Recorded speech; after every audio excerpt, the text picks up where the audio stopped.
Aujourd'hui, Jésus te donne un signe. Ferme les yeux. Respire profondément.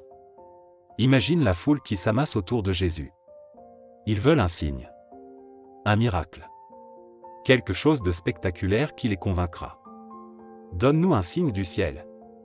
Mais Jésus répond d'une manière inattendue. Il ne leur donne pas ce qu'ils demandent. Il leur donne le signe de Jonas. 3 jours dans le ventre d'un poisson. 3 jours dans le ventre de la terre. Mort et résurrection. Reste avec moi. Parce que dans les prochaines minutes, tu vas découvrir que le plus grand signe n'est pas un miracle spectaculaire. C'est la croix et le tombeau vide. Seigneur, donne-moi des yeux pour voir ton signe. Évangile selon saint Luc 11, 29 à 32. En ce temps-là, comme les foules s'amassaient, Jésus se mit à dire : cette génération est une génération mauvaise, elle demande un signe, mais en fait de signe il ne lui sera donné que celui de Jonas. Car Jonas a été un signe pour les habitants de Ninive, il en sera de même avec le Fils de l'homme pour cette génération.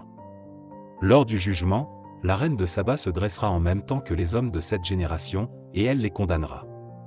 En effet, elle est venue de l'extrémité du monde pour écouter la sagesse de Salomon, et il y a ici bien plus que Salomon.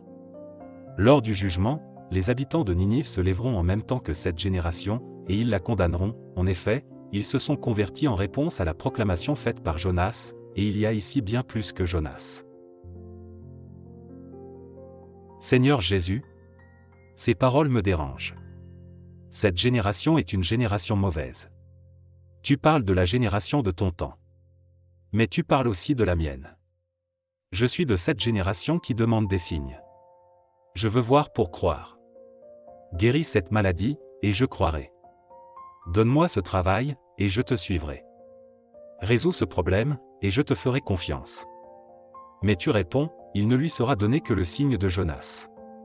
Jonas, 3 jours dans les ténèbres, entre la mort et la vie. Et tu dis, il en sera de même avec le Fils de l'homme. Toi aussi, 3 jours dans le ventre de la terre. Du vendredi saint au dimanche de Pâques.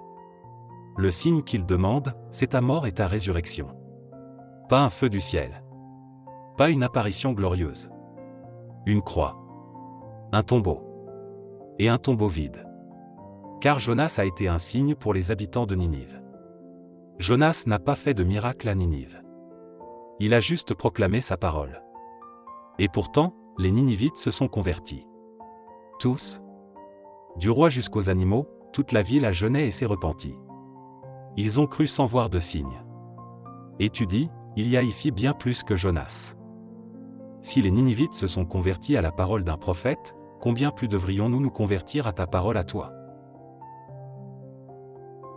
Seigneur, je comprends ce que tu dis.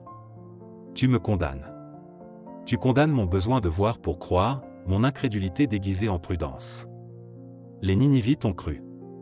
La reine de Saba est venue de l'extrémité du monde. Et moi?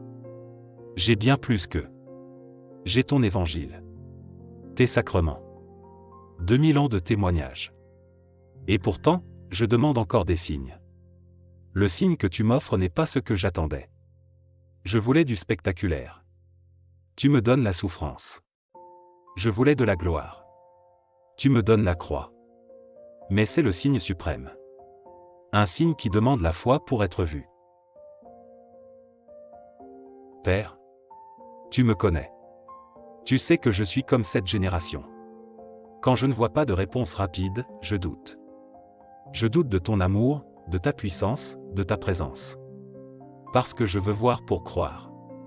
Je fonctionne à l'envers. Mais le signe de Jonas est aussi pour moi. Comme Jonas a été 3 jours dans les ténèbres avant d'être libéré, j'ai mes propres ténèbres. Ces moments où je ne te sens pas. Ces temps où tu sembles absent. Pendant trop longtemps, j'ai paniqué dans ces ténèbres. J'ai demandé des signes pour me rassurer. Mais aujourd'hui, je choisis de croire. De croire que ces ténèbres ne sont pas l'abandon. De croire que ce silence n'est pas l'absence. De croire qu'après ces 3 jours, vient la résurrection. Seigneur, me voici devant toi, honnêtement. Je suis de cette génération mauvaise. Je le reconnais. Je mets des conditions à ma foi, si tu fais ceci, alors je croirai. Pardonne-moi de ne pas me contenter du plus grand signe déjà donné, ta croix et ton tombeau vide. Il y a ici bien plus que Jonas. Tu es là, Jésus. Tu n'es pas juste un prophète. Tu es le Fils de Dieu. Tu n'apportes pas juste un message. Tu es le message. Tu es le salut. Qu'est-ce qui me manque pour croire pleinement? Rien. Absolument rien. Le problème n'est pas le manque de signes. Le problème est mon cœur endurci. Esprit Saint, transforme mon cœur. Donne-moi la foi des Ninivites. La foi qui croit à la parole sans demander de preuves. La foi qui se convertit sans attendre de miracle. La foi qui voit la résurrection dans la croix, la victoire dans la défaite apparente, la vie dans la mort. Et là où tu me convaincs de me convertir, donne-moi la promptitude de Ninive. Ne permets pas que je négocie, oui Seigneur, mais ne permets pas que je reporte, plus tard, Seigneur. Comme Ninive, je veux répondre, maintenant. Immédiatement. Oui. Arrête-toi. Respire profondément. Tu es entré dans cette prière peut-être en demandant des signes, en voulant des preuves. Mais maintenant tu as compris. Le plus grand signe t'a déjà été donné. La croix et la résurrection. Tu n'as pas besoin de signes spectaculaires. Tu as besoin de foi. Foi pour voir Jésus dans la croix. Foi pour croire à la résurrection même dans les ténèbres. Foi pour te convertir immédiatement. Tu as bien plus que Jonas. Tu as Jésus. Et désormais, quand tu seras tenté de demander un signe, tu te rappelleras, le signe de Jonas suffit. 3 jours dans les ténèbres. Puis la résurrection. C'est assez. Comment vivre cette révélation aujourd'hui? Arrête de demander des signes chaque fois que tu es tenté de dire « Donne-moi un signe », rappelle-toi, le signe de Jonas t'a déjà été donné. Embrasse tes ténèbres si tu traverses un moment difficile, ne panique pas. Crois que ce n'est pas la fin. Une résurrection vient. Convertis-toi immédiatement, y a-t-il quelque chose que l'Esprit Saint t'a convaincu de changer? Ne reporte pas à demain.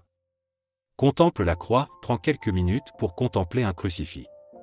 C'est le signe de Jonas. C'est ton signe de salut. Prions ensemble.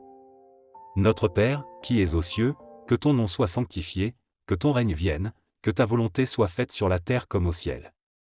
Donne-nous aujourd'hui notre pain de ce jour. Pardonne-nous nos offenses, comme nous pardonnons aussi à ceux qui nous ont offensés.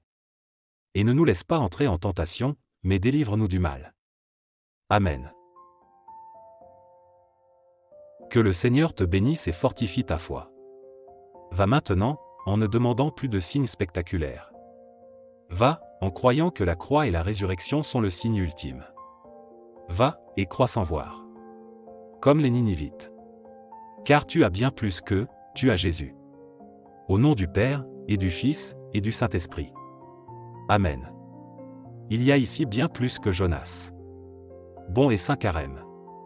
Que la croix et la résurrection soient ton signe suffisant.